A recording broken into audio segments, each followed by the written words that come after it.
Hey everyone, first of all, a quick note if you're watching this as what's called a video on demand, a standard video. Right now, this is a live stream, and so I am going to make a few comments until people start to come in, as I say, ramp up, right? And then, in about a few seconds from when I'm making this statement right now, go into what I call my preamble statement, my monologue, before I start taking questions and comments and having some fun here.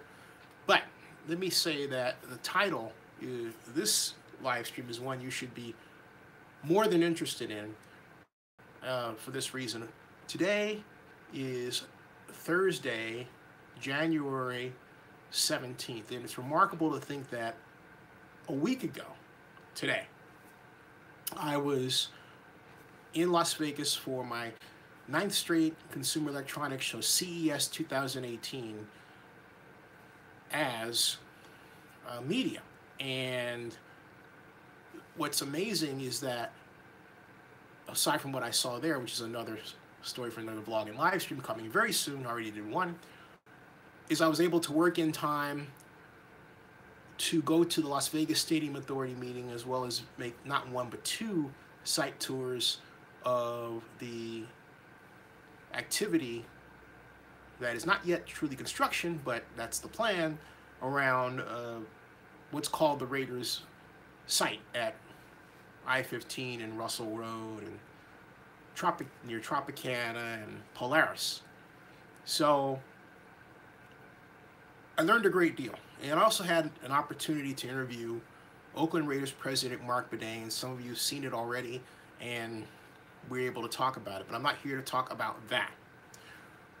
During last week's Stadium Authority meeting, Mr. Badain said that he hoped to be able to sell bonds for the Raiders Stadium by April. Now, what that means is that a bond underwriter, which the Raiders met with, they didn't disclose the name, will be responsible for selling what's called serial bonds in different maturity dates. I don't want to get into techniques. With the idea of getting proceeds. They're not going to get an entire $750 million check all at once. It'll be in stages and tranches. But the idea is that by April, Badain believes that Clark County, this is how the process will have to work, the Clark County Board of Commissioners will have to approve the sale of these bonds, and Badain believes that will happen by April. Now, a lot has to occur before that takes place. For example, the Raiders have to turn over the land to the Stadium Authority without asking for any compensation at all, and also they have to sign the non-relocation agreement, which has its own little issues, one of which you know about, all right? But the biggest story of all in this is that none of this could happen without the backing of the taxpayers of Clark County. That's right. Now, the whole of you, and I say for those of you coming, welcome to Zenny 62 tonight. Thank you for joining me. Please thumbs up. But all of you are under the impression that the bond is financed by the stadium hotel tax, right? That's the common song. And you would be forgiven, absolutely forgiven, okay, for believing that. But, and I'll take all your questions for those of you writing in the chat. On the video on you can't see the chat. But if anybody writing a chat, I'll take all your questions and comments right after I'm done, okay? But all of you are under that impression. But here is where, not just yourself, but Clark County taxpayers have been tricked. And I might add, the Nevada Taxpayers Association should be ashamed of itself for being asleep at the wheel, which it was and has been. Now, this is what's been done. And I've talked about it before, but at this point, it bears repeating. A normal revenue bond is called that by this. basically the revenue bond is paid for by a special tax. In the example of Harris County and the Houston Texans Stadium, that special tax was, ding ding, a hotel tax. Sound familiar? Right?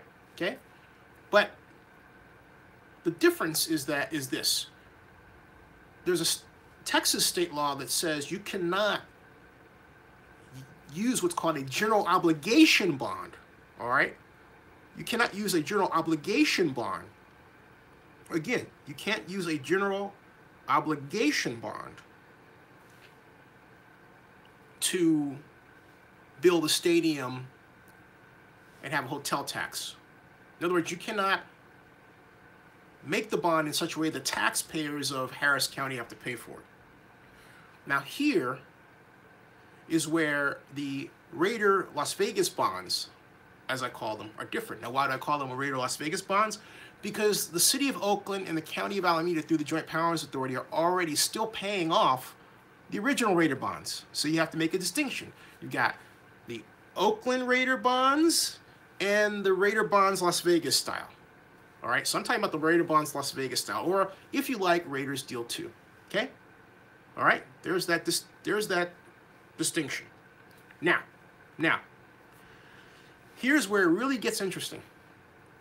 The way, according to the law, the Southern Nevada Tourism and Investment Act is written, the way it's written is such that it calls for the issuance of not a revenue bond, but a general obligation bond. It says general obligation.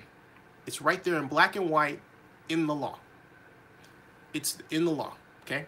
So, and if memory serves, I believe that is section 36, in section 36, but I digress.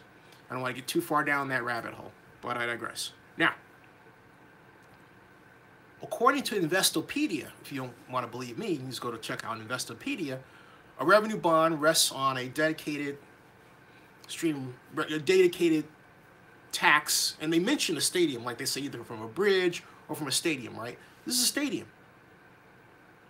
But Investopedia says that a general obligation bond is a bond that rests on the taxing agency, the full faith and credit of the taxing agency, and any dedicated revenue source. So in other words, you can have a hotel tax, right, that's collected by Clark County in this case, all right? But if that tax isn't, big enough, it doesn't produce enough revenue, they can just take a little bit from some other source in the general fund, in other words, from the taxpayer. That is the situation. That is the situation that the law that was signed into life by the Nevada Legislature on October 16th of 2016 allows. Now get this. You and I both know, if you've been paying attention to this, you and I both know that the stadium tax rate of 88/100, so 1% of what you pay for a hotel room in Las Vegas, okay, is bringing in less money than it should be. You know that. The average per month at this point, I don't have the December data, I'm waiting, is 4.19 million. But they need 5 million per month to be able to say, you know what, we've got a really good, not only do we have a waterfall that's healthy, okay, in other words, extra money. Waterfall is extra money, all right? Not only do we have that, but also we have enough to clear a debt coverage ratio of 1.5 to 1 rather than what they have right now, which is 1.15. And you would say, Zinni, why is that important? Because anybody that's insuring the bond wants to see that you can guarantee that revenue cushion is going to exist so the bond doesn't default. But get this, if it's a general obligation bond, they don't have to worry about it. Why? Because the taxpayers are paying for it.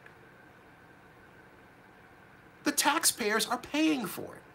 Right now, with the average being at 4.194 million and the need being 5 million, that is a loss of $806,000 per month, or about $9 million per year, or about $290 million over a 30-year period. That's right. So in other words, Clark County taxpayers, if this shortfall continues, and I don't see any way it's going to based on what Jeremy Aguero told me last week, all right?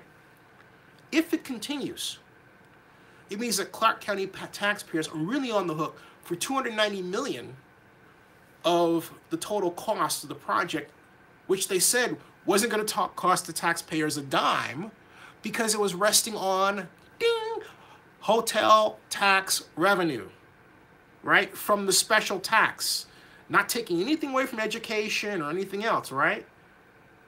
But now we have this shortfall. So that is why, for those of you who may have seen the video and are wondering, Zinni, why did you ask Jeremy Aguero about whether or not the Stadium Authority could go back to the legislature and ask for a tax increase? That's the reason. I wanted his answer because Jeremy Aguero's answer was the magic key to whether or not this bond issue could be fully, successfully adjusted. And based on what he told me, the answer is mostly no. That's a bad thing. He said it, he said, and he quite succinctly said that it would be highly unlikely that the legislature would want to increase the tax. There are a whole host of reasons for that. For example, politically, no one at this point in Nevada, given this economic climate, wants to be seen as the person that's choosing sports over education at a time when Nevada has posted this, for the second year in a row, the worst education system in the country. The worst, okay? That is the situation that's set up right now. So if you're listening and you're on Twitter and you want to retweet this out, retweet it out and put hashtag problem, okay? Or hashtag Nevada problem, okay? That'll get someone's attention. Right now, the Raiders Stadium is threatening to cut into general fund money set aside for services. More than likely, because hotel tax generally goes to help fund education. Unless, of course, they can find some reserve and say, hey, you know what, maybe we better use this. I talked to two government officials while I was at the Las Vegas groundbreaking for the great convention center district. One of them, a very prominent person, said, you know, we're not going to deal with that right now. Okay? Everybody knows this is a problem. I'm told that by a number of people. Everyone knows this is a problem. Okay? It's a huge problem. Now, basically, I wrote in my text that I said I could stop right here and say that the Clark County taxpayer has been suckered. And I'll say that right here. Because they weren't asked. They were never given the opportunity to vote for this gigantic proposed bond issue. And every poll said, hey, you know what? They wouldn't support it. It was rammed down their throats with the idea that, oh, the taxpayer won't feel a thing. It's it's all the visitors. It's all the visitors. It's all the visitors. But no, not at all. Not at all. Let me rephrase this. If Nevada had a law like the state of Texas had, this kind of Raider deal could not be done. It could not be a general obligation bond. It would have to be a revenue bond. And it would have to, in order to pass the mustard of bond underwriters, they would ask for a larger debt coverage ratio than 1.5 to 1. It would have to be 2 or 3. And they wouldn't meet the test. They would not meet the test. So Nevada as a whole and its very way of doing business has been used in part by the Raiders and in part by the Las Vegas Sands, which then jumped out of the deal for the purpose of engineering this extra weight on the Clark County taxpayer that, to be honest with you, the Clark County taxpayer had no idea was coming. It's a sword of Damocles that hangs over the head of the Clark County taxpayer, and the sword becomes more prominent with each month that the stadium tax revenue fails to deliver needed revenue for that specific month. And with that, I will go to your comments and questions, and thank you very much. Hello, everybody. And Eric Guerrero says, share, thank you. And T. Cooper says, it's a bad idea, bottom line. And 831 Scott, hey, how you doing? He says, when are the Raiders supposed to sign the non-relocation agreement? Has UNLV reached agreement with the Raiders yet? The Raiders are running out of time. There's 4 months, if I'm correct, and you're correct. The deadline is May 16th, 2018, this year. Now, where they are right now, it's a very good question, 831 Scott, thank you, is that the non-relocation agreement hasn't been signed, and a couple of people have expressed to me privately, you probably have read about publicly, this issue regarding the inability to impose a, quote, special tax of any kind. The minute that comes up, the non-relocation agreement's void. All right? Void. But here's something that no one else talks about, and I did talk about with one person, official, who said to me and described to me the Raiders as, and I quote, bullies. As in, Zinni, they're bullies. Sorry. Okay, as if this person is apologizing to me, who's a Nevada official, okay, and saying sorry to me, and I'm thinking, you know, I have what, two decades of experience working with the Raiders. You're trying to tell me, and they're experiencing the Raiders are bullies. They're calling them bullies. Bullies. All right.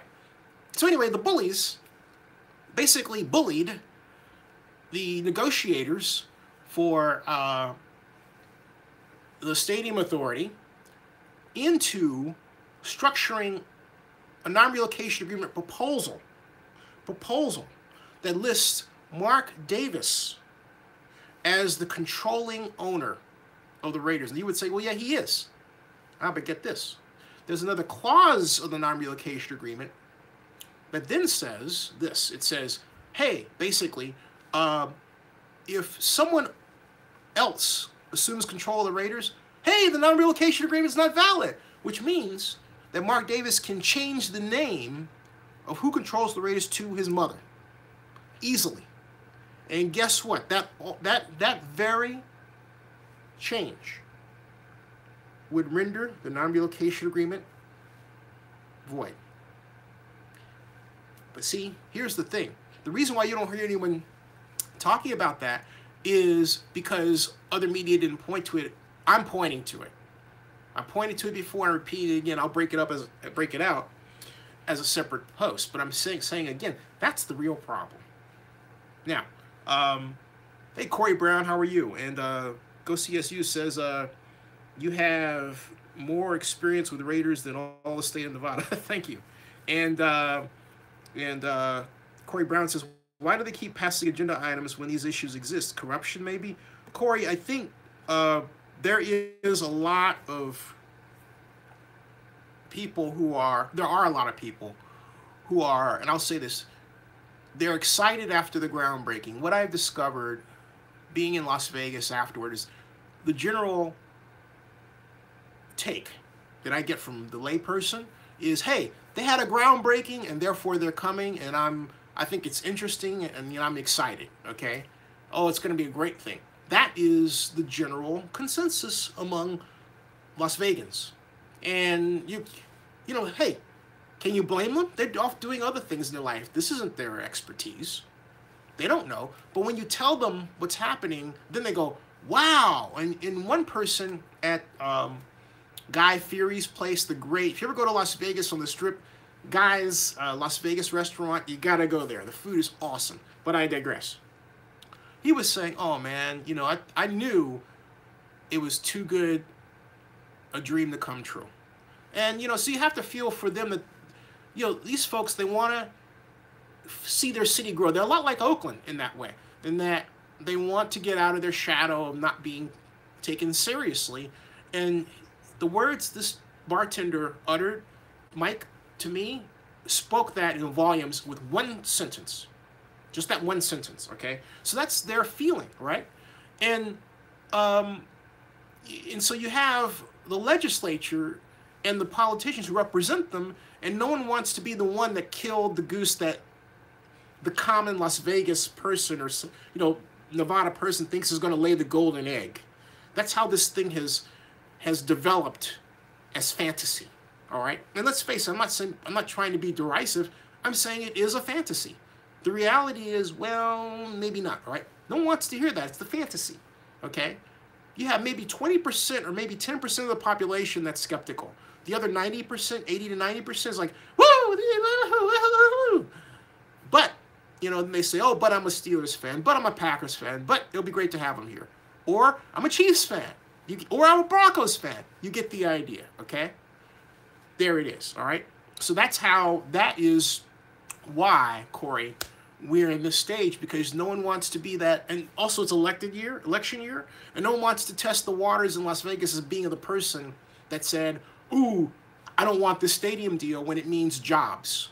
And you have Union ran by others, and Tommy White, who's the head of 872 Union local, who actually is a friend of mine. I like Tommy. I have to say, Tommy, I like Tommy. I understand Tommy. He's a union guy. I'm supporting union. I know people don't like Tommy. I like Tommy White.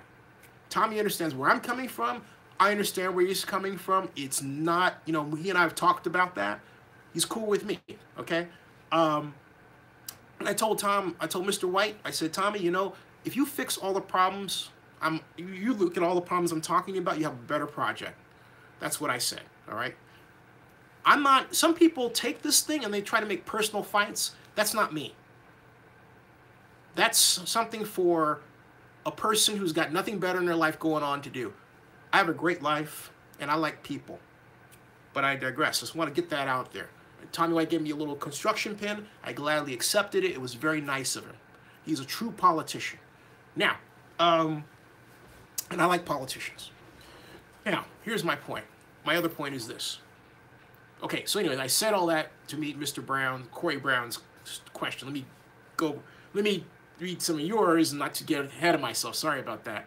But Corey, I got yours out, and let's see here. Rick Gray, how you doing? Rick Gray says, so how do they pay for the stadium if the city needs jobs, but the deal is $1 billion in the hole? Rick, that's another great question. Okay, first of all, the city does need jobs, but the good news, I'm going to take this on this side. There's a lot going on in Nevada. There's a lot of construction on the way. Resorts World, which is already under construction, will have, get this, not 2,000, not 3,000, not 4,000, not 5,000, but 7,500 hotel rooms. And I certainly hope that it doesn't go the way of the Fontainebleau, right, which was built to 70 stories and then never finished and it sits there like a hulk. But even the good news in that case is that the Fontainebleau has been bought, and they're talking about, actually building the thing, finishing it, right? And then right next to the Fontainebleau is the groundbreaking for the expansion of the Las Vegas Convention Center called the Las Vegas Convention Center District, all right? So there's a lot going on such that they don't have to rest just on this stadium for jobs. They don't. Okay, they don't. Now, as far as the Raiders being $1 billion in the hole, that is from the bird's eye view.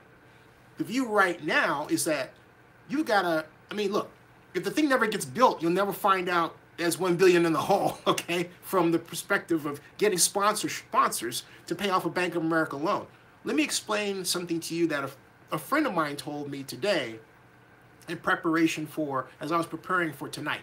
And he said, Zinni, look, as a bond underwriter, this isn't the Bank of America part, this is the Clark County bond issue. He goes, look, all I care about is if Clark County's got this taxpayer backing. As long as that's the case, I don't give a blank about anything else. Okay? Yeah. People, if you don't understand this now, understand this as I tell you. You have people who are only involved in selling a financial instrument just like they would sell a car, just like they sell a used car. They're just selling it. They don't care how they get you to buy it as long as they buy it and they get the fee. In this case, what is forgotten, all right, is that if these bonds are sold, it would equal the largest fee ever collected by an investment banking organization or person in NFL history. Well, sports history. This is a $750 million bond issue. So that money is still out there just dangling. You think somebody's going to, chase away the ability to collect that check for themselves? Of course not. So if you're saying, listening to this, you're saying, hey, this is all about rich people getting rich. Well, yeah, you'd be correct. You'd be absolutely correct. Just saying. And so Crawford says, would the general fund add to the stadium cost? No, Crawford, that's not how it works. The general fund is what you dig into. The taxpayer, let's say you're paying, let's say you have a home, right? And you pay property taxes. Well, if basically the Las Vegas Clark County hotel tax is not producing enough money for the bond issue, that comes out of the tax money you pay that normally goes to services in Clark County. All right? That's where that comes in. It doesn't add a cost to the stadium, okay? Stadium costs has nothing, is not impacted by this. Just letting you know, okay? So, Go CSU asks, hey, Zitty, do you think, thank you for letting me work with you. You're welcome. You're welcome. You're very welcome. Rick Rice says, hey, Go CSU, great job on live streams. You're getting better each time. Keep up the good work, but I second and third that. Yes. Rick Gray says, so your vlog today about who can afford to go, I'm pricing a Raider weekend at $1,000 per person for 3 days and 2 nights. So it sounds like bad loans for the fees. No, Rick, I mean, if you're pricing it at $1,000 per person for 3 days and 2 nights, go do it, you know? That's about what you're looking at. 3 days, 2 nights, $1,000. The hotel room is probably going to cost you about $100, $120. Maybe, depending on where you stay, I'll probably jack it up to $200 a night. That's $600. So that's $600 for the hotel room. You're taking $3,000. I think you're going to be okay. Now, and so, Go CSU says, doesn't Bank of America own the rights of another stadium? Yeah, but that's naming rights. That's sponsorship. This is, the Bank of America loan is the principal, represents the principal business of financing. That's what Bank of America does. Like, you get a loan from Bank of America. Bank of America can, let me put it this way, in a way that you might be able to understand. Bank of America can get your parents a loan, okay? But then they can turn around, and a local Bank of America branch can decide to put money into your, let's say your parents have a soccer league, they can maybe give, $500 to your soccer league. This is the same thing, only much bigger. Instead of your parents, instead of you getting the loan, right, or your parents getting the loan, okay, for whatever they want to do, it's the Raiders, but then the Raiders, all right, but then the Raiders, in this case, could turn around and say to Bank of America, hey, you want to put your name on the stadium. Now, the Raiders would also have to say to Bank of America, can you cough up some more money? And that's why Bank of America isn't likely to do it. The Raiders would have to go to in fact, they're not going to do it. The Raiders would have to go to another source. And not only that, I believe that in the specific case of Bank of America with respect to stadiums and naming rights, there may be some laws they run up against. I'll have to check on that one. But don't expect Bank of America to pop up with their name on the Raiders stadium. Take the Falcons example. The Raiders, the loan the Raiders have, are trying to get from Bank of America, they don't have it yet, is exactly the same type that the Falcons have used for their stadium here. $850 million. It's exactly the same. But whose name is on the Falcons' the Great Dome? It's Mercedes-Benz, not Bank of America. So there you go. That's the Raiders' ideal situation. But the trouble is their ability to get it in Nevada is less than the Falcons' ability here in this great region. That's another story. Now, Elise, who is this? Elise Cal says, wow, horrible deal all around. So with the taxpayers in place to be suckered, by potentially having to pay tax dollars on a stadium deal, does that sway your belief that the stadium deal will still fail? Well, the deal structure is bad. It has, yeah, I mean, it has the potential to really, it's already failed. It's not bringing in enough money, so it's not a matter of, does it have the potential to fail? It's already failing. The tax revenue from this tax rate is not bringing enough money to successfully cover the bond issue. That is a problem out there right now.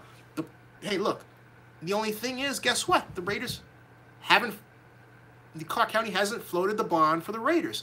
And the underwriter, as my friend told me, who does this sort of thing on a large scale, told me, hey, said, you know what? As long as I know Clark County's got this general fund involved, I don't care. That's it. Okay? Again, as long as they're able to sell these things and they get their fee, they're happy. They're like, woohoo, Dom Perignon, pop the champagne, you know, go to the cigar bar and, you know, and woo, fire it up and make that trip to Bali and yeah. You know, that sort of thing. I'm being dramatic, but hey, it's going to be a huge fee. I'm not being that dramatic. So we've got Adam says, yeah, the stadium deal is done. Yes, there's zero chance the deal won't get done soon. Adam, no one's talking about the stadium deal chance not getting done. We're talking about the problems with it. And see, that's where, you know, I ask people to stop with the absolutes. Oh, yeah, it's getting done in this. That's a layperson's point of view. Because what'll happen is what always happens. You know, it happens with, heck, you want to say the Vietnam War.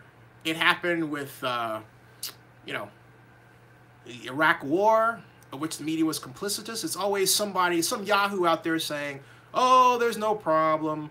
Oh, there's okay. Oh, we're going to get these guys. Oh, you know, something, some absolute, right? Same thing here. That's not the point. I'm telling you right now, this deal is already in trouble. It's not a matter of, oh, down the road. But you have to understand. Oh, no, you don't have to. Because you will. Let me put it this way. Beyond what I'm saying, at some point, you'll be forced to understand it. Okay? If you pay attention to this, this is going to come to your attention. Mark my words. It's already out there. It's already out there. Listen to me. I don't care if you get upset about it. This is the truth. The stadium tax is not bringing in enough money to successfully retire, let alone meet the debt service on the bond issue of $700 million at 4%, let alone $750 million at 4% for 30 years. It's not there. You're not going to get a 2% interest rate. It's not happening. Indeed, the 10 years, you know what? They went up. They kicked up. The market's up. All right? It's not happening. But as long as Clark County issues as a general obligation bond with the backing of the taxpayers who really didn't vote for it, the bond underwriters who are looking to make some coin are like, woohoo, we're happy. We are happy. It's like Goodfellas. Blank you, pay me. Okay? That's how it is. Blank you, pay me. And they're saying that essentially to the Clark County taxpayer. Blank you, pay me. If this bond gets floated, if these bonds get sold, it's got to be blank you, pay me. So Adam, you can say, oh, the stadium deal will get done because, hey, maybe you're one of those guys that out there that is, you know, on the bond team and you don't care and you're like, blank you, pay me. Because that's basically what you're saying. You have no problem seeing a situation, which is what we have now, where the Clark County taxpayer will get screwed. Shame on you. Shame on you, pal. Shame on you. Now, let's see here. We've got Ellis says, nice question, Pedro. I didn't see Pedro's question. Pedro says, if the Las Vegas deal flops, does Mark Davis still have the Bank of America loan in his back pocket? The loan has, let me tell you where things are. The loan hasn't been done yet. And it won't be done until the guaranteed maximum price is issued, which should be by late February. We'll see. If it's not, that's another clue that something is wrong. And but after that, the loan is supposed to be done. After that, now, if the loan is done, it raises another question. On what basis is Bank of America believing that the Raiders will come up with the additional $400 million in sponsorship revenue to pay off the loan? Because that's what they're going to need. If you take the Stadium Consultants' original numbers from the SNTIC, which were done with the assistance of the Raiders, and you seat mathematically the Bank of America loan within it, it comes out to a $27 million annual deficit. That's where that is. So Bank of America basically would have to have the faith that the Raiders are going to be able to, you know what, pay that off. And not only that, it's not even over a 30-year period. It's actually over less time. Where is that going to come from? Does Bank of America know? Or are they doing this with the idea that the NFL will step in and give the Raiders the additional $400 million to make up that difference? There are a lot of questions here. All right? There are people who have been involved in this for years. I mean, financing for decades. Like 40 years, 30, 40 years, who are asking these same questions about the Raiders. There are people who believe, who are deep in the sports financing industry, who question the way the Raiders are being ran. Okay? I'm just being very honest with you. You may not like it, but that's tough. Hey, castor oil's good for you, but it tastes bad going down. Sorry. Now, we've got Rick Gray says, so what's your take on the Marc Badain interview after a few days listening to it again? I only listened to it once. He said, can that hotel tax be extended? Jeremy Aguero seems to know it all. JA is writing all the docs. But Rick Gray, did you see the interview I did with Aguero? He said specifically in the interview that it's unlikely the tax would be increased. And the reason for that is, again, it's kind of a kind of a comparable to the guns and butter argument. Guns being sports, butter being education, okay?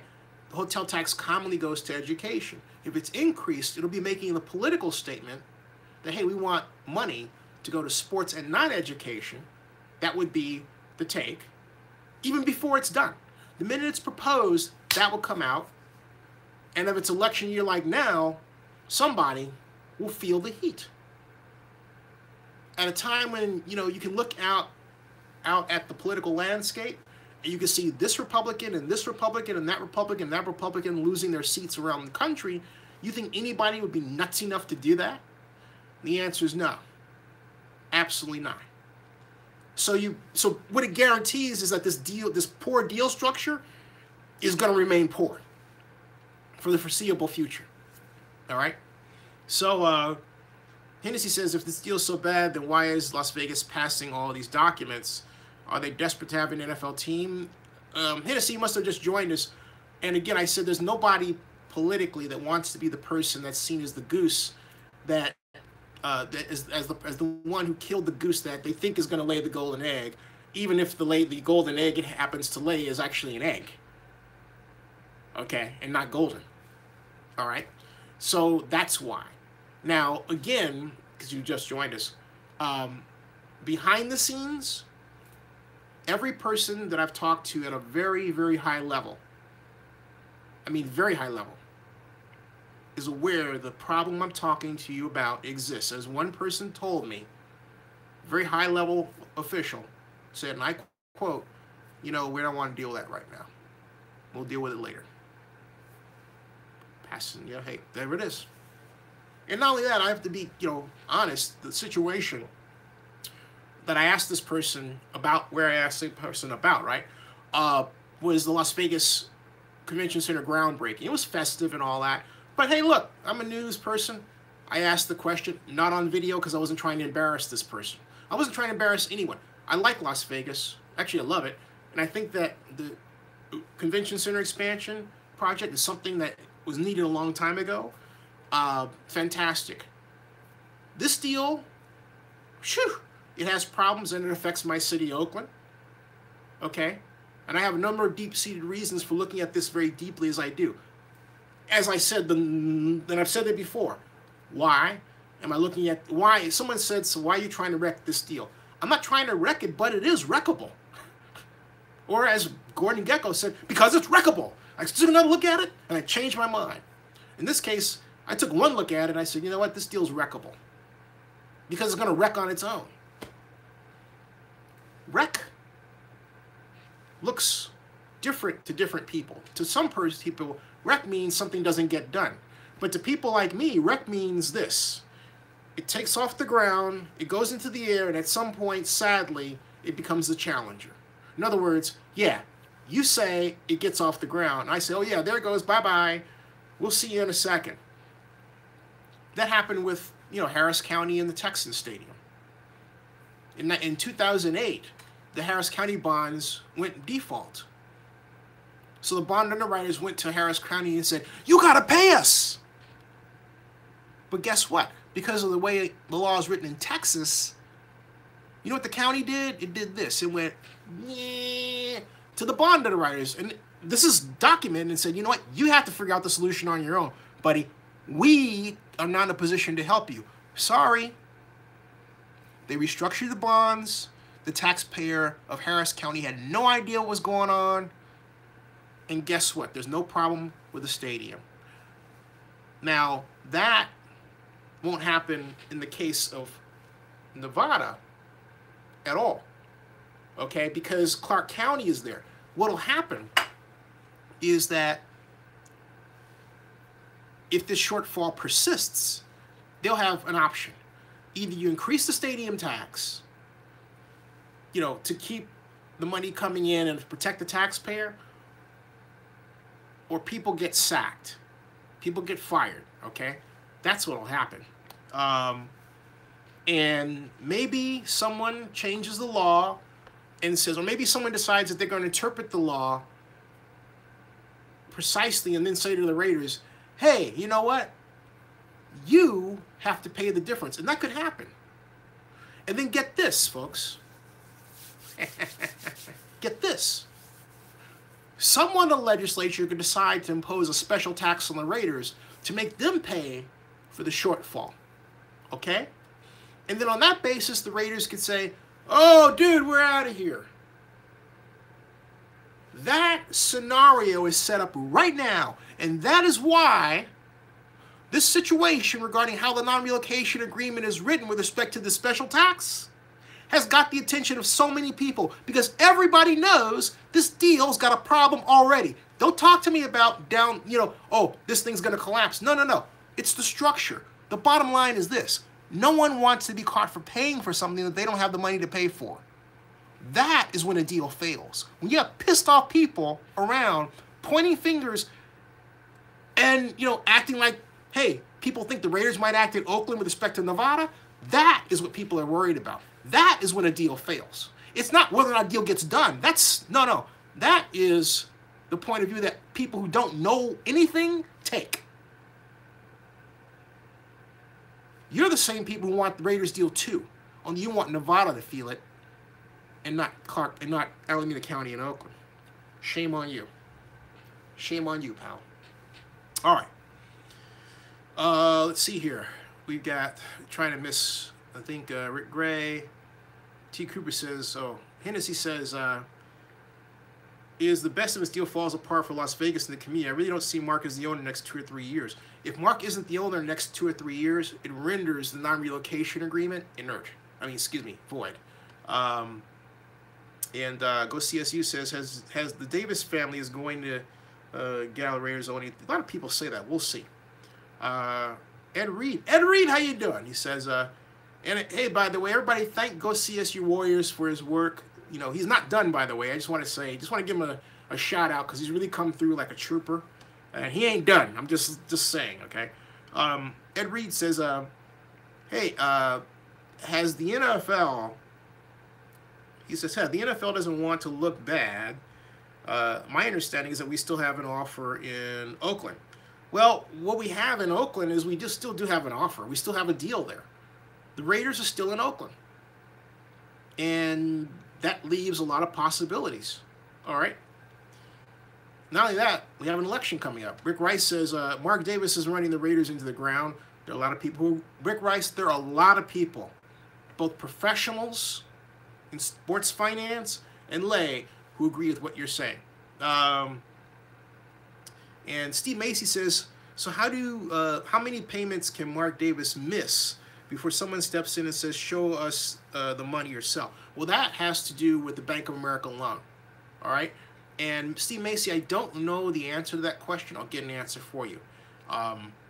Hennessy says, if this deal is so bad, I got all that one. All right, I answered that one. And Big April says, this is getting real sad. The Raiders play in London versus the Seahawks, by the way. Ken Norton Jr. is Seahawks New DC as well. Yeah, and hey, look, as I said before, Ken Norton was asked to run a defense, not his own, and take orders from Jack Del Rio, who then used him as the fall guy. Just the truth. Now, you think that you're not going to see, you know, that is, you know what? That's going to be the major storyline. Ken Norton Jr. was fired from the team that whose defense he coached, and now guess what? He's back to face that same team the next year in London. Ooh, man, oh man, that's not by accident, folks. Rick Gray says, I got that one. Let me see what I'm trying to get comments I may have missed. Let's see here. I got that from Mr. Reed. And T. Cooper says, people get blitzed and sacked. Rick Gray says, who is the person saying you're trying to wreck the deal? Some city official or common fan? I can't tell you who said that. I can only say it's a high-level official. I cannot say from where, but that was in an email to me, and there you go, all right? And so Rick Gray says, how likely does a stadium get built, or is it half dug hole like in Sacramento? I think the likelihood that it gets built is about 80%. 66% is statistical 66% sure thing. My issue is not that whether or not it'll get built. It's not the either or. It's the hemorrhaging of money that is going to come because of the problems that are already revealing themselves. The stadium tax is not bringing enough money so that the taxpayer of Clark County is going to have to make a difference. The Raiders haven't identified sponsors to clear a $400 million gap. That is going to be the major problem, okay? The Raiders are given time to find parking, but they haven't done that. That's costing them $200 million, and the very existence of the Raiders, along with the other construction activity going on around the Strip, is forcing prices up, which means that the further along we go in time, the more money and the more delays we have, the more money the Raiders have to spend. Fortunately, from UNLV's perspective, there's a cutoff point, May 16th, 2018. And so, let's see here. Otis B, how you doing? Otis B says, kind of messed up the Seahawks, swooped in on Ken Norton from the Niners. It would have been cool to see him work with Foster. Yep. Crawford says, you said it months ago. If it gets the general fund, look out. Ding. You know, I mean, Big April says, CSU, this is for you, man. Thanks for keeping the live stream going. Yeah, absolutely. And not only that, I say this to others here, you know, if you want to have a live stream here, you know, go CSU's following the rules I laid out. He's doing a fantastic job. He stays in touch. He lets me know when he's going to come out with a title. And the young man, and I have to say this, you know, for those of you wondering, before he did this, I talked to his mom. His mom is fantastic. We have a great relationship, and she gave me the thumbs up. And because, you know, he's 17, and you know, I want to make absolutely certain that his parents are aware of what he's up to, and they feel like they know me. Okay, they may be watching right now, So that means a great deal to me. So he and Richard Hike, who went to the Gruden event and the Raiders didn't treat him properly. Okay, but hey, he went there and he broadcasted it. That's what you do. You tell the story straight out. Because my thought was, and I basically said to him this: hey, you know what? You're there. Tell the story. Get it out there, because it's going to be a blip. It's going to be I knew it then. I thought, hey, you know what? That's just one thing to talk about. There's going to be a lot of other things. There's not just that. There's also, on the entertainment side, we've got the Grammys coming up. We've got the Oscars. We've got a lot of stuff for us, the Zinsters, to get into, beyond just the Raiders. But I want to work on expanding this, because that's my intent. I don't want to be a one-trick pony. That was never the intent for this. Even though, hey, there's a lot going on here with the Raiders issue that people need to know about. But it won't be the only one. We've got, the White House. So anyway, and remember, I do have a White House press. I'm on the White House press list. Remember that. So, Crawford says, May 16th, maybe it will be pomp and circumstance for UNLV only. That could happen.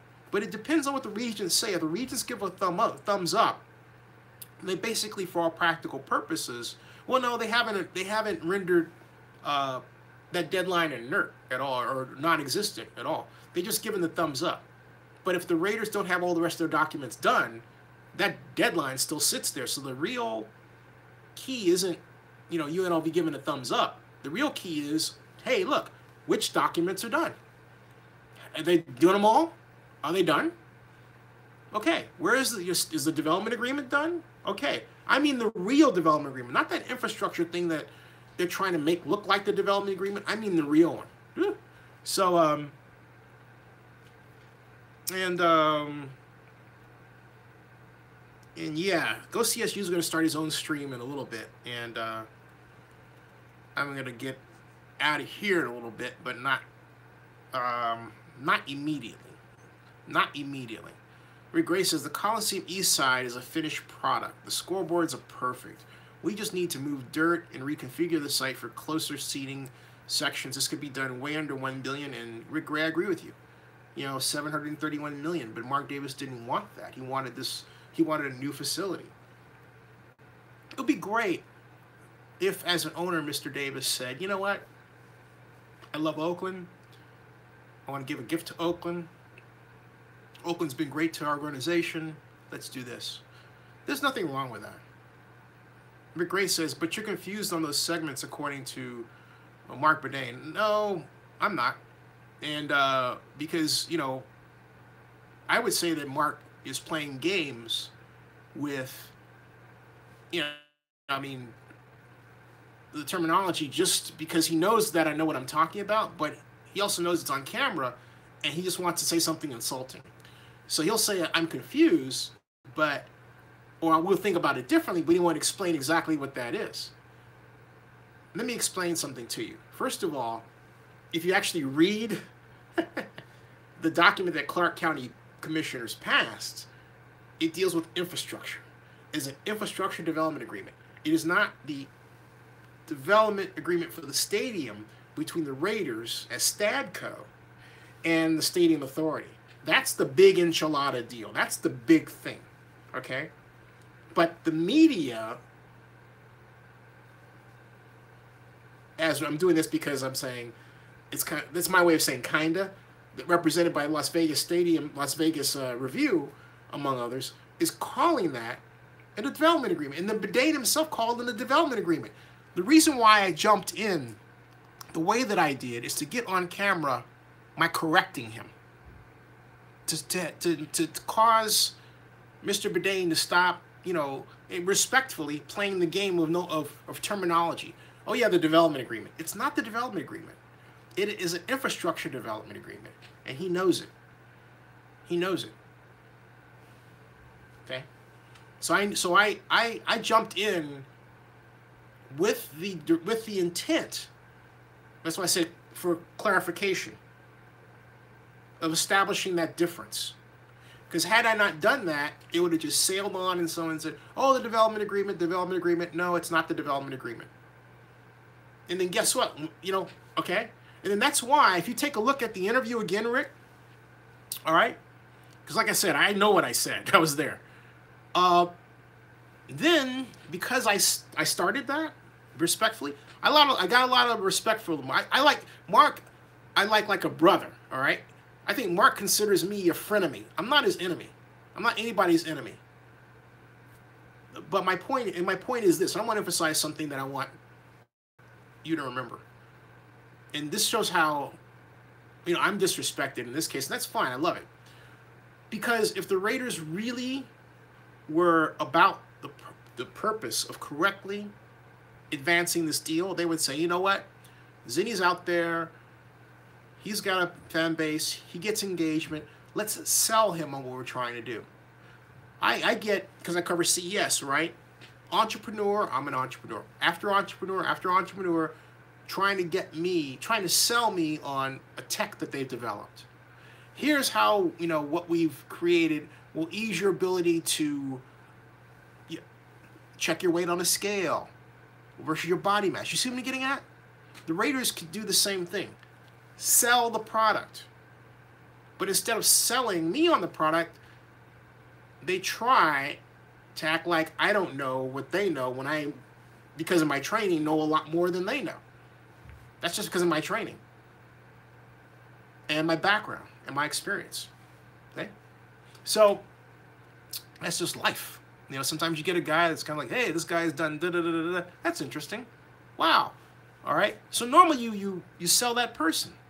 Or you ask that person, hey, you know what? You've been around a block a bit. What do you think about this? Okay? The only time the Raiders came close to giving me that kind of respect is when Mark Davis stood with me and Mike Silver, my longtime friend from Cal, who's now with the NFL Network, and Will Kiss, the Raiders PR over here, and said, you come up with a plan, Zinni. And Mike Silver was right there, and he put it right on Twitter. So I did, but then the Raiders sit down and say, hey, Zinni, talk to us about what you've done. No. Scott McKibben of the General Powers Authority did, and so did Oakland at-large councilmember Rebecca Kaplan. We met at Boca Nova about 3 weeks later, a month later, and they said, Zinni, you've thought of everything, you've dotted every I and crossed every T. Even Rebecca said, I'll never forget it, she says, you didn't include hotel net operating income, because I had the hotel concept, and I had. She goes, oh, it's right there. And I calculated out its contribution, robustness of the revenue stream, all that stuff. Okay, so my point is that, hey, look, there's a lot to look at here. There really is. Now, back to you and your comments. Steve Macy says, has anyone asked you to stop talking about the problems of the stadium, the NFL, or Vegas people? Like the NFL. Has anyone asked me to stop? Well, Steve Sisolak, says, hey, this guy is a... So, in their own way, they do, okay? But I'm not going to do that because the problems are there. In other words, again, are you asking me if people tried to bully me? And, hey, look, that's in their own way. I can't consider it as bullying. There are people who do that, right? They haven't tried to sell me. So what? Pedro Gallardo says, it's a shame we use those nice new scoreboards at the Coliseum for a few years. Feels like we always get stadium upgrades late, and we do. And Rick Rice says, Mark Davis, I'll take Tom Cable. Rick Rice says, John Gruden says, oh, Mark, I'll let you pick one coach to put on our staff. Who's it going to be? That's funny. Go CSU says, hey, Zinni, let them know I will talk about Raiders coaches and everything in a little bit, please. He will do that. Go CSU. And Otis says, yeah, Tom Cable coming back to the Raiders is kind of bizarre. I don't think that's the most bizarre thing. I think the most bizarre, what the whole most bizarre deal for me is? It's that Gruden basically admits, he's picking his friends. These aren't the best coaches. It's like, yeah, this guy worked with me before. Is he innovative? No. Greg Olson, who's been with us before. Remember that? Okay? Or Paul Gunther. I met him, although I met Paul Gunther through my brother Jay. Okay, fine. The one takeaway I love, though, is that Gruden says he wants a single gap defense. Yes! No more two gapping. Thank you very much. I like that. No more two gapping. Yes. Thank you. Ugh. The two gapping was killing us last year. All right? So, and I got to believe that was Del Rio's request. Now, the barber says, Marc Badain looked like he didn't want to talk to you. I don't care. I mean, it's, you know, so what? So, I mean, and I think, Barbara, you pointed that out before. So what? Otis says, yeah, the Raiders could have fixed the Coliseum.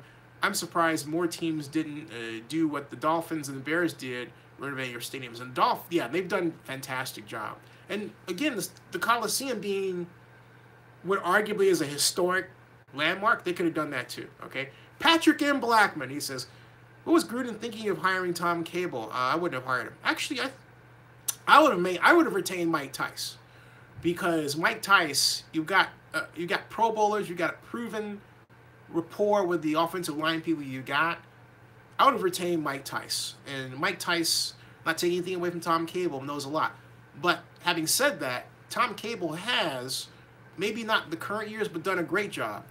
Here's the problem, and I don't want to get too far off the track, but I'll say this regarding Tom Cable and the Seahawks.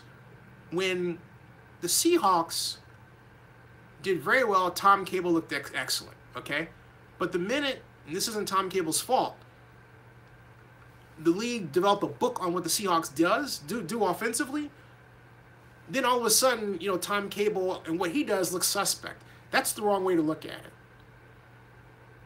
If Tom Cable can come in and install the kind of, you know, system that Gruden wants, fine. My concern isn't the name. Again, it's not the name. My concern is the lack of a promise of innovation, of doing something really different that's going to get us to a point where we say, okay, you know what? Yeah, this Gruden guy is going to, you know, put this offense in that's going to be really revolutionary and an evolutionary step beyond what he's done before. I don't see that. So I don't care if it's Tom Cable or Attila the Hun. I'm not getting an innovative system. I'm getting a rehash of the West Coast offense, and I'm probably getting something closer to Jeff Fisher than I am, you know, Chip Kelly with the Philadelphia Eagles when that offense was running roughshod over the NFL. Of course, their defense sucked. So anyway, we've got OSB says, yeah, Tom Cable coming back was kind of bizarre. I got that one. And Barry Lee says, hey, Barry, how are you? Barry Lee says, Zinni, I noticed Vegas now has a professional soccer team, Las Vegas Lightning. So that's 3 professional sports teams in Las Vegas, not including if the Raiders move. So how can that market support it? We're going to find out. You know, something a friend of mine in Las Vegas said that I thought was really interesting. He said to me, and I quote, he says, hey, you know what? Las Vegas is good at getting you pregnant and then walking off. Quote, Las Vegas is good at getting you pregnant and walking off. And I said, you know, you said that before. What do you mean? He says, what I mean is that, they'll get just what they need and then they're done with you. That's what he said. Keep that in mind. Keep that in mind. Patrick M. Blackman says, the city of Oakland is wasting time. When the Raiders finally get a stadium in Oakland, both sides will realize how much time was wasted. We may not be wasting time. I still hold that there's a possibility for something incredible to happen. Ed Reed says, Barry, I don't mean with respect necessarily to I do mean with respect necessarily to the Raiders. I do hold out that possibility because of this deal over here and the money issue, and that whole issue with the non-relocation agreement. And there's also another problem with respect to what the Stadium Authority came up with. I'm not saying things are going to collapse, but I'm saying that in terms of how the deal looks and percentages of likelihood of a negotiating problem happening, that percentage is pretty high in Las Vegas. It really is. Hennessy said, I said this before, Gruden 100 million, Mac is going to want 100 million plus, the most expensive O-line and $125 million quarterback with no money for Oakland. Think about that, people. Well, think about this, okay? That money, here's something else, Hennessy, I should add for you, okay? When you're ready, Hennessy, just say, I'm ready, Zenny. And I'm going to also work on giving way to my friend, Go CSU, so he can do his thing, all right? Let me know when you're ready. Hennessy says ready. Okay, awesome. All right. Here's the thing, Hennessy. The Southern Nevada Tourism and Investment Act, the law that spawned the Raiders Stadium project we're talking about, as well as Las Vegas Convention Center District, that one, all right, among other things. That law says the Raiders have to pay the first $100 million. 100,000,000 of the stadium project, not including the proceeds from the bond issue. The Raiders have to come up with that first as developers, right there in black and white. So add that to your $100 million obligations you were listing. Okay? Okay? So I have to ask, and I'm sorry, but look, as a person who developed a sports stadium and sports team financing operations simulation called this Oakland Baseball SimWorld and the XFL SimWorld, there is a dovetail relationship between stadium operation, finance, and team operation and finance. You don't think so? Don't go into sports. The Raiders have to ask themselves, are they going to have enough money to cough up that $100 million, or are they getting it from someone else? Are they getting it from Adelson, the Faridas? Who else are they getting that money from? Fair question to ask. Are they going to? They haven't got it from the Bank of America loan because Bank of America hasn't given them a loan yet. Where are they going to get that from? So we get Corey Brown says Raiders, Rams, Chargers, Cardinals, 4 teams, southwest corner of the country will be awfully complicated. Yep. And Barber74 says Oakland. Crawford says, I predict the Raiders are going to get another extension at the Coliseum. I predict that you're correct. Pedro Galaro says, I am getting... And look, remember, do you see how the Badain responded when I tried to move in that direction? Ooh. And that's fine. Look, he asked the question. He answered the question. And that's what I want. He answered the question. I had no problem with the way he answered the question. He answered the question. All right? So, okay, I had a little problem with it, but I think what's going on is I'm used to being treated that way, which is kind of a bad thing to say. It's like, yeah, I'm used to them being that way with me. But hey, it's been 20-something years. Anyway, Rick Gray says, mortgage the Alameda training site. And so, Go CSU says, I'm starting my own stream. You're starting? Okay, cool. Let's see here. Where are we? Let's see here. Otis says, yeah, I agree. Vegas is a nice place to visit for a few days. After that, you kind of want to go home. Yeah, I was there for 10 days. Let's see here. Now, Rick Rice says, where is this? Barry Lee says, I just saw the Spurs have lost Kawhi Leonard. Okay, there we go. And, okay.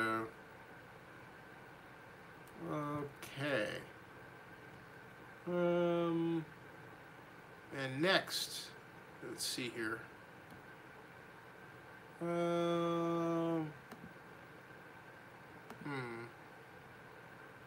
I think, let's see here, what's next? All right. Now, GT says, Badain, Ed Reese says, Zenny looks scared when you pose the question. He's afraid of you. You're the tree that can't handle the truth. Well, he shouldn't be scared, all right? And he shouldn't be scared, okay? And the reason why he shouldn't be scared is that he shouldn't be scared because I'm only asking a question that if he has confidence in his project, he'll want, he'll want to answer it. I mean, I've been in that situation before, so he'll want to answer it. Okay, so I don't think his behavior was uncalled for. Here's the problem. Marc is in a position where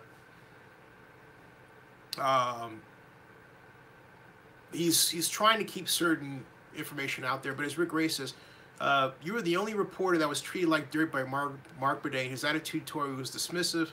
I just wish you had asked him why the deal's $1 billion in the hole. And I appreciate that, okay? But the whole point is that that's not the first time that's happened. And there are people who think that, I specifically am going to explode or do something if I'm treated a certain way. But I know they think that, and I'm prepared for that. I am not interested in having a personal exchange with someone. I'm only interested in an answer to a question. That's it. Off camera, as I've said before, and I'll say again, I approached Marc Badain and I asked him, I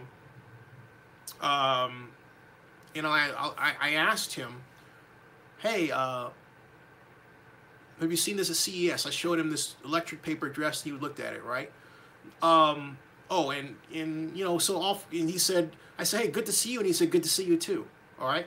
So, there you go. So that a lot of that was on camera and it was a persona. That's how I look at it. Rick Rice asks, were you the only black reporter asking him questions that day? Zinster was yeah, I was.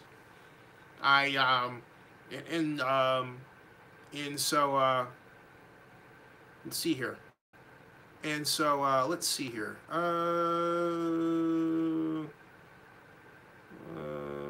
All right, cool. Now, let's see here. Rick Rice, yeah, I was the only one. I'm trying to remember. No, I was the only person. Among the people who were there who were African American, there were a couple of elected officials, public officials, community activists, and I was the only reporter, blogger, whatever you want to call me, video blogger is what I call myself there, who's black. And yeah. And, I'm mindful of how that looks, and I certainly hope, that that isn't at the back of Marc's mind. That's, I don't think that it is. Because, again, what I go with is how Marc treated me when I approached him off camera. We were just saying, hey, how you doing, and everything else. And that's what I go with. I don't go with how, for example, let me put it this way. Marc could have treated me like Steve Sisolak came at me. And Steve was, when I first met Steve, I went up to introduce myself at the Las Vegas Convention Center groundbreaking. And he goes, you're not here to wreck our project, are you? You're not here to destroy our project, are you? You're not here to cause trouble, like that. And I said, no, I love Las Vegas. I like night CES and everything else. I think that's something that needs to happen. Oh, good, okay. So, Marc Badain could have acted like that, but Marc didn't. You have to remember something. That's an Oakland family thing. I watched the games with Morris Bradshaw. The Raider people know me. There's always been a certain rub with respect to me. It's almost like, it's almost like they don't embrace me as a resource, okay? And this has been going on for decades. I mean, it just has. Now, if you want to say it's because I'm African American or whatever, I don't know. But all I know is that I'm the only person who has this kind of relationship with the Raiders, because I'm the only person that runs his own media company, has a planning background, and is a background where I have, been in their orbit for years. Now, you would think that they would say, well, whatever.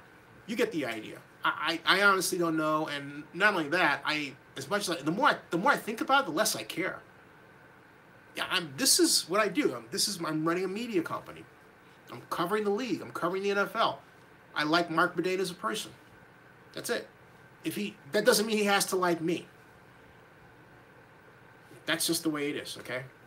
So anyway, oh, Barry Lee says, what was my favorite thing at CES? When I showed Marc Badain that electric paper dress where it changes different colors. It happened to be like silver and black, interestingly. I could have engineered that better, right? So Black Lion says, you actually want to get things done. That's the problem. Thanks, Black Lion. G. Taylor says, they're very confident the stadium is getting done. And, you know, that's good. Good for them. If they're confident. But see, my point is, if you're truly confident that something's going to get done, it's not, G. Taylor, it's not the matter of getting it done. It's a matter of getting it done where it doesn't cost the taxpayer money. All right? So again, that's something that I said, maybe you weren't here. I said it's not that it will get done or not.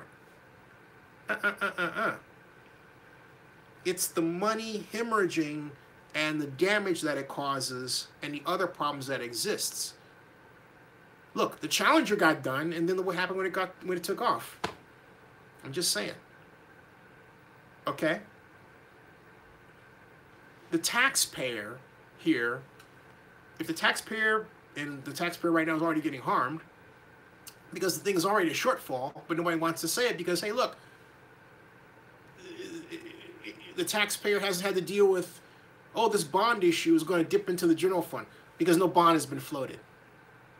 All right? But I've said this before, and I'll say it again. Even at CES, a number of people told me, Zinni, we know the stadium tax issue is a problem. We know the stadium tax is too small. I've heard that before. I've heard it from people who are in a position to not only know, but to do something about it. So, Rick Gray says, you should at least have the right to explain the reasoning for asking the question regarding $1 billion in the hole. So Steve Sisolak, the person who thought you were trying to wreck the deal. Yeah, but here's the thing, Rick. You know what? I'm going to say something to you as some advice. Don't get involved in explaining yourself to people who you're asking a question as a person in media, because it exhibits a fear. All right, you have to like explain yourself, or anything else. All right, just ask the question. Ask the question and deal with the response. That's the idea. Ask the question and deal with the response and move on. Because again, it's not a matter of challenging a person or getting to an issue, making it about me or anybody else. No, it's about the deal. It's always about the deal. So if you make it about yourself versus somebody else, it means you don't care about the deal. It's about the deal. Now, I can't talk about this without, because it's out there in video, explaining how I was treated, right? Or how somebody responded, right? Or looking at it. But for me, that is a subset of the whole. And the whole is the answer I got. I don't care what you say. What you should pay attention to is what he said and what he didn't say. When I worked for L. Hugh Harris, we used to sit down, we used to do a debriefing on conversations we had maybe with the Navy or something, and we would talk about that. Hey, what did we not hear? What did we hear? Okay? Yeah, some of how a person responds is part of it, but it's what they say at the end of the day that you're looking at. And what Badain said, first of all, was that he did acknowledge, okay, that there is a deal in the works and he's waiting on Scott McKibben to get back to him. Now, the flip side of it is that the two sides have been talking back and forth, and they've got models and proposals. All right, and I'm going to put that on a separate video. That's the real news. See, it's not how Badain responded to me, it's what he said. Again, nobody has asked about that. What he said to me. Okay? So, Big Abel says, Mike Badain's hiding, says, scratch a lie, he's a thief, thinks about it. Mary Lee says, it still makes me mad the way he treated you. Please, don't be mad at him. That's what I asked. Don't be mad at him, all right? At all. Just do not at all be mad at him, okay? And so, Rick Rice says, it sure seemed that way. Yeah, well, it did, so what? Hey, that's, you know what? Seemed that way to you? I had fun. I asked I asked the question, I asked it the same way, and that's it. But again, what he said was most important. And what was most important was, to me, what was most important was that there's going to be a deal done in Oakland, and they're trying to figure out how to do it. Now, what I didn't ask him about was the parking situation. Is it going to be a settlement? I started to go there, and I was on my way. Let's see here. Rick Rice. Okay, now, who am I meeting? Who am I missing here? Oh, let me see here. Black Lining Supreme says the price is speaking the truth to power. Yeah, absolutely. In terms of my favorite restaurant in Las Vegas, my favorite restaurant on that trip was Ruth Chris. Ruth Chris, followed by Mon Ami, Gabi, followed by Hex, in that order. Barry Lee says, confusing the two questions? Yeah, you're right. Mark didn't want to answer. He didn't. Yeah, it was a cover. Rick Rice likes In-N-Out Burger, which is across the freeway over there. Great. But hey, you know what? My mom's special. You don't take your mom the In-N-Out Burger. Hennessy says, is Jack London still a site for the A's to reconsider again? It is, and it's still there. But you know, it's still there. It really is. Rick Gray says it. All documents behind. No price on Vegas Stadium yet.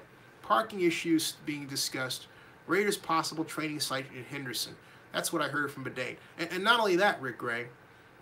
You also heard the bond issue. Because remember, I've got the Stadium Authority meeting. There's also another problem with the Stadium Authority that was revealed. I'm going to break out because no one's talking about it. Stay tuned for that one, okay? I got to give way to my pal, Go CSU. Go support him. It is 12:12 at night right here. I am going to bid everybody adieu and say thank you very much for, you know, your continued support and viewing. And I've got some more exciting news. And also, too bad John Marks isn't around. But I will contact him. John Marks and I have been plotting and planning things. So it's going to be interesting. You're out. Welcome back. Thank you, man. Thank you. Rick Ray says, what happened to the stadium meeting video? It went black for the last third of the meeting. Someone, oh, you mean which Stadium Authority? Yeah, you pointed that out. I don't know what happened with that one. I'll have to look at that and find out where it did go black. I don't know why that happened. I knew you talked about that. I didn't see that because I didn't look at the entire part of it. I will again. I know that happened twice to me. That happened to me at the Hisense CES. You know, the Hisense CES live stream that I did. I wasn't aware that it happened in the stadium one because it didn't go black for me. So I'll have to double check that because I didn't see it go black for me when I was running it.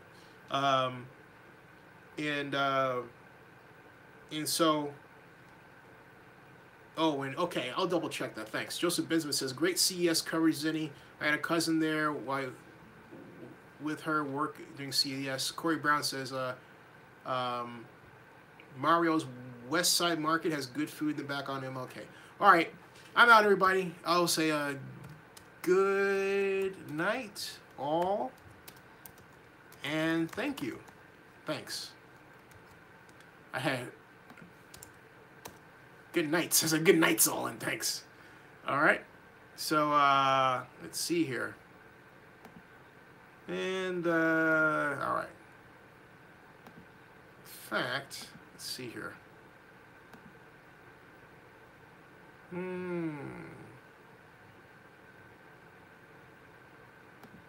Got it. All right, cool. All right. Cool. All right, folks. Oh, Barry Lee says, Zinni, why can't we... Oh, Barry Lee, let's talk about that off. All right. Good night, everybody. I forgot an answer to that. Good night, everybody. I'll see you.